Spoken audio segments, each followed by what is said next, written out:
তোমার সাথে কথা বলার অপেক্ষা যেন আমায় বহুদিন ধরে তৃষ্ণার্ত পাখির মতো রেখেছে।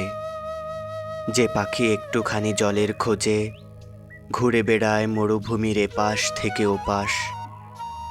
জলের খোঁজ মেলে না, তৃষ্ণায় ধুঁকছে, অতঃপর এক প্রান্তে ক্লান্ত হয়ে নুয়ে পড়েছে মাটিতে।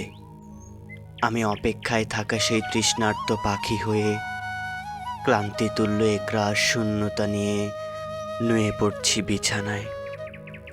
তোমার সাথে কথা বলার অপেক্ষা যেন আমায় বৃষ্টিহীন ভূমিতে শুকনো বৃক্ষের মতো রেখেছে। যে বৃক্ষ একটুখানি সতেজ হওয়ার অপেক্ষায় দাঁড়িয়ে থাকে তার শিকড়কে আঁকড়ে ধরে।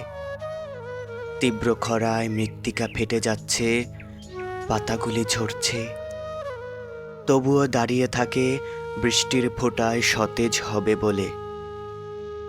আমি অপেক্ষায় থাকা সেই শুকনো বৃক্ষ হয়ে শিকড় তুল্য শক্তিকে ভর করে দাঁড়িয়ে আছি।